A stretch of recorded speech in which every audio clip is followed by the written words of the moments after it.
بسم اللہ الرحمن الرحیم۔ محترم سامعین کرام اور عزیز بچوں، السلام علیکم۔ 6 ستمبر 1965 کی صبح تک کون جانتا تھا کہ تاریخ کے سینے پر جرت اور عظمت کے ناقابل فراموش قصیدے درج ہونے کو ہیں؟ کسے معلوم تھا کہ سرزمین پاک و ہند لا الہ الا اللہ محمد رسول اللہ کے ماننے والوں کی ہیبت و حمیت سے دہلنے والی تھی؟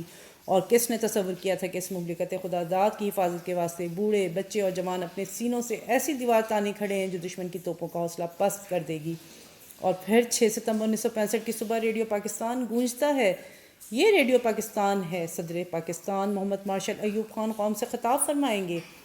میرے عزیز ہم وطنوں، السلام علیکم۔ 10 کروڑ پاکستانیوں کے امتحان کا وقت آن پہنچا ہے۔ آج صبح سویرے ہندوستانی فوج نے پاکستان کے علاقے پر لاہور کی جانب سے حملہ کیا اور باقی ہوائی بیڑے نے ایک مسافر گاڑی کو اپنے بزدلانہ حملے کا نشانہ بنایا۔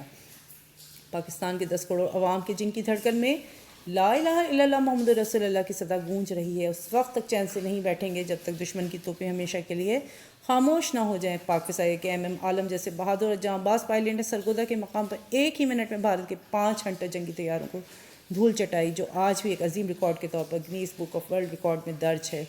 میجر عزیز بھٹی شہید کی قیادت میں پاک فوج کے بہادر جوانوں نے دشمن کے بڑھتے ٹینکوں کے رستے میں اپنے جسموں کی فصیل کھڑی کر دی۔ وطن کے ان غیور جوانوں نے اپنے سینوں پر بارود باندھ کے 120 بھارتی ٹینکوں کو دفن کر دیا تھا۔ یوں لاہور کی سڑکوں پر ناشتہ کر کے اپنی فوج سے سلامی لینے کے بعد لاہور جم خانہ میں جام سے جام ٹکرانے کے لال بہادر شاستری کے خواب چکنا چور ہو گئے۔ 17 روز تک جاری رہنے والی اس جنگ کی گرد بیٹھی تو بھارت اپنے سینکڑوں ٹینکوں اور درجنوں جنگی جہازوں سے محروم ہو چکا تھا۔ اس کے 5000 سے زائد فوجی واصلے جہنم ہو چکے تھے۔ اس کا غرور دھول چاٹ رہا تھا۔ ہدیارہ سے لے کے کھیم گرن تک، واہگہ سے لے کے ہلواڑے تک، قصور سے لے کے اکھنور تک، ہر طرف پاک فوج کی سرخروئی کے پرچم لہرا رہے تھے۔